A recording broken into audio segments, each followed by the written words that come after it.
اگر آپ کو اپنی صحت کو بھی مینٹین رکھنا ہے، انسان کا بچہ بن کے زندگی گزارنی ہے، ہر لحاظ سے فٹ رہنا ہے، تو آپ کو بالآخر اسلام ہی کو فالو کرنا پڑے گا. اس کے بغیر آپ صحت مند بھی نہیں ہو سکتے. تو روزہ جو اللہ نے فرض کیا نا، نماز، یہ ہماری صرف روح کی ریکوائرمنٹ نہیں ہے، یہ ہماری باڈی کی بھی ریکوائرمنٹ ہے. سمجھتے ہو کہ نہیں سمجھتے؟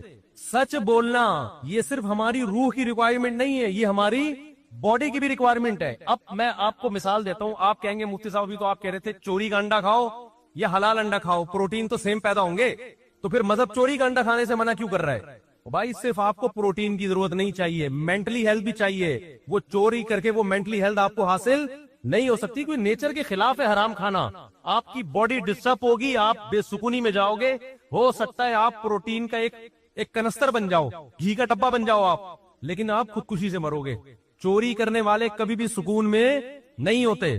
میڈیکل سائنس کوئی فرق نہیں کرتی نکاح اور زنا میں، کہتی ایک سیم پروسیس ہے، نکاح میں بھی وہی، زنا میں بھی وہی.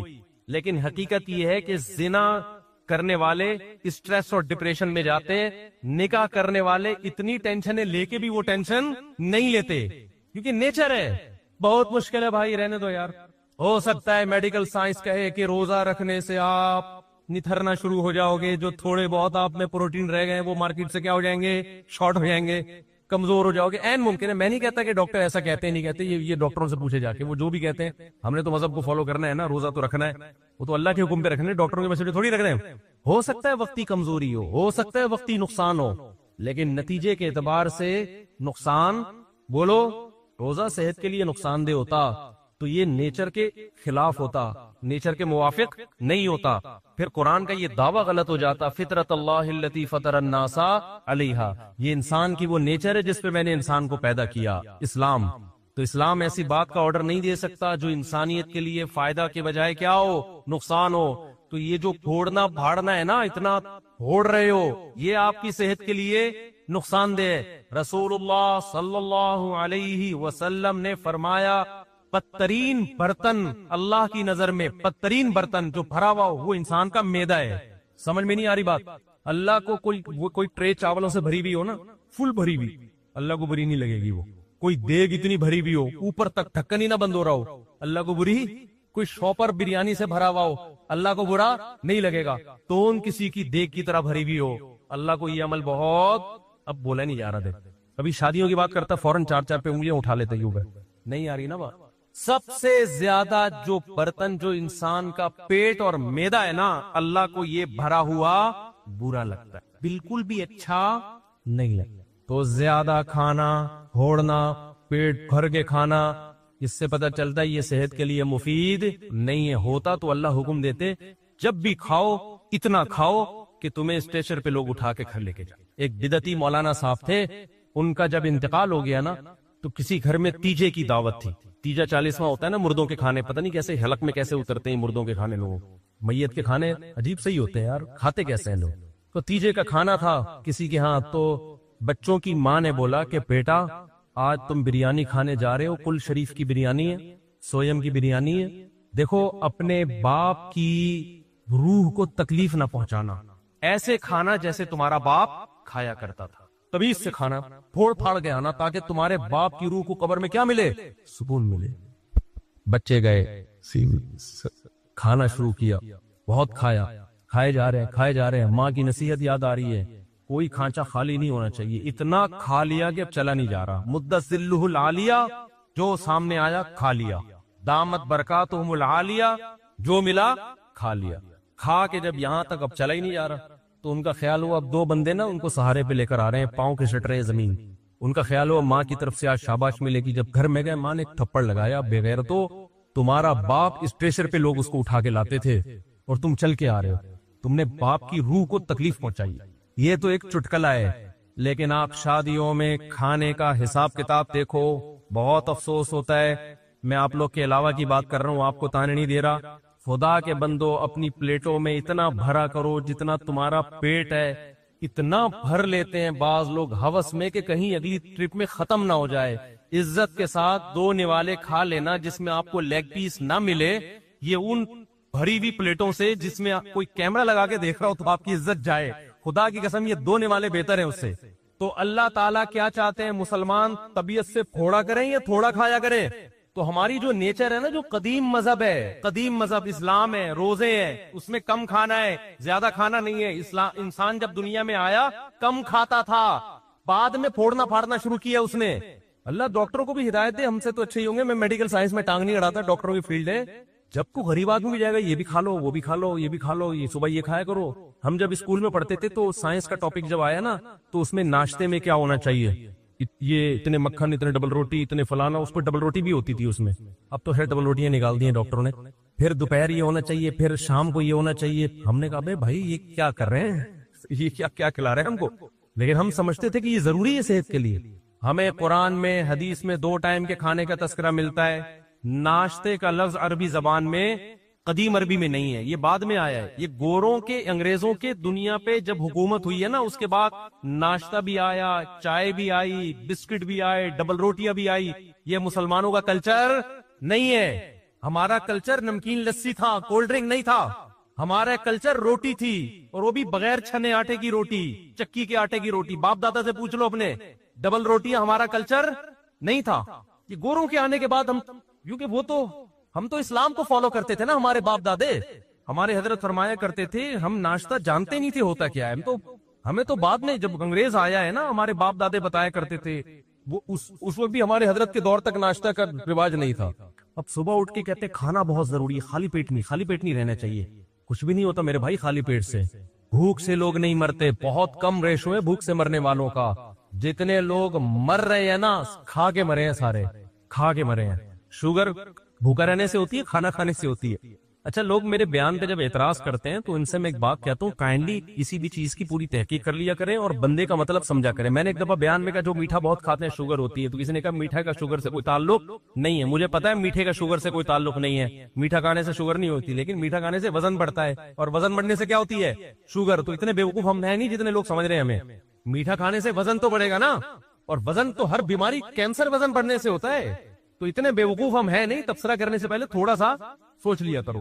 ویٹ بڑھنا ہے، تو ویٹ کھانا کھانے سے بڑھتا ہے یا کھانا چھوڑنے سے بڑھتا ہے؟ کھانے سے بڑھتا ہے، کھانے سے بڑھتا ہے۔ اوپر جتنے جائیں گے نوالے اتنا ویٹ بڑھے گا۔ تو اس لیے میں جو اصل بات، یہ میرا آخری بیان ہے نا آج کرنے، پھر میرا سفر ہے، پھر میں رمضان میں آؤں گا، یعنی بیچ میں آؤں گا رمضان کی۔ سنو میری بات، آخری بات بالکل سچی مچی کی آخری۔ دیکھو یہ جو رمضان ہے نا، اللہ نے آپ کو موقع دیا ہے روحانی طاقت کے لیے بھی اور جسمانی طاقت کے لیے بھی۔ اس رمضان میں روحانی کام بھی کرو، گناہ چھوڑو۔ کیا کرنا ہے؟ تمام کبیرہ گناہوں کی لسٹ بنا لو۔ یہ کرتا ہوں، فحش فلمیں آج کل بہت نوجوانوں میں رائج ہو گئی ہیں، اس کو گناہ سمجھنا چھوڑ دیا ہے۔ یہ گناہ، ماں باپ کے ساتھ بد کلامی، بہنوں کی وراثت نہیں دے رہا، جھوٹ بولنا، سارے گناہوں کی، ہمارے استاذ کہا کرتے تھے گناہوں کو نا ڈائری میں لکھو، لسٹ بناؤ کہ میری زندگی کا عزم ہے کہ ان گناہوں کو میں نے اپنی زندگی سے نکالنا، اس کے لیے پلاننگ کرو۔ تو رمضان سے بہترین پلاننگ کا ٹائم آپ کے پاس کوئی بھی نہیں ہے، سمجھتے ہو؟ تمام گناہوں کو اپنی زندگی سے نکالنا ہے۔ عزم کرو اس رمضان میں 5 ٹائم تکبیر اولیٰ کے ساتھ ہم نے نماز پڑھنی ہے، یہ عزم کرو۔ رمضان میں 20 رکعت تراویح پڑھنی ہے۔ دیکھو اسلاف کے دور میں 20 رکعت تراویح تھی، 8 رکعت تراویح ہمیں کسی صحابی تابعی سے نہیں ملتا۔ اگر حضرت عمر نے جو 8 رکعت والی روایت صحیح ہوتی نا، حضرت عمر سے 8 رکعت بھی منقول ہے، وہ روایت صحیح نہیں ہے۔ اگر وہ روایت صحیح ہوتی تو پوری روئے زمین پر کہیں تو 8 رکعت ہو رہی ہوتی، اس وقت کہیں بھی نہیں ہوتی، کہیں بھی نہیں تھی۔ حرمین میں 1400 سال ایک رمضان بھی ایسا نہیں آیا جس میں 20 رکعت سے 1 رکعت بھی کم تراویح ہوئی ہو۔ ہاں اب جا کے وہ 10 کر دیے کووڈ کی وجہ سے، وہ اب اگر کر بھی دیے تو ہمیں اس سے کوئی فرق نہیں پڑتا۔ 1400 سال تک کیا ہو رہا تھا؟ لوگ کہتے ہیں حرم میں رفع الیدین بھی تو ہوتا ہے، حرم میں رفع الیدین ہوتا بھی رہا ہے اور ترک رفع الیدین بھی ہوتا رہا ہے۔ جب احناف کی حکومت تھی، صدیوں حنفیوں نے حکومت کی حرمین پر، اس وقت جو حنفی امام تھا بغیر رفع الیدین کی نماز پڑھاتا تھا، لیکن اگر کوئی رفع الیدین کے ساتھ پڑھاتا تو اس پہ بھی اعتراض نہیں تھا، کیونکہ صحابہ میں آپ کو رفع الیدین والے بھی ملیں گے اور رفع الیدین نہ کرنے والے بھی ملیں گے، تو ہماری نظر میں اس سے کوئی فرق نہیں پڑتا۔ لیکن تراویح کا جہاں تک مسئلہ ہے، 1 سال بھی حرمین میں صدیوں تک ایسا نہیں آیا کہ مسجد نبی یا مسجد حرام میں 20 رکعت سے کم تراویح ہوئی ہو۔ اب جا کے سعودی حکومت نے اگر چینج کیا ہے کورونا کی وجہ سے یا کسی بھی وجہ سے، تو وہ چینجنگ سعودی حکومت کا اپنا ہیڈک ہے، وہ پوری امت پہ مسلط نہیں کیا جا سکتا کہ 1400 سال سے، یعنی لوگ کہتے ہیں نا حرمین میں رفع الیدین، اور بھائی 1400 سال سے ایک کام حرمین میں کیسے غلط ہو سکتا ہے؟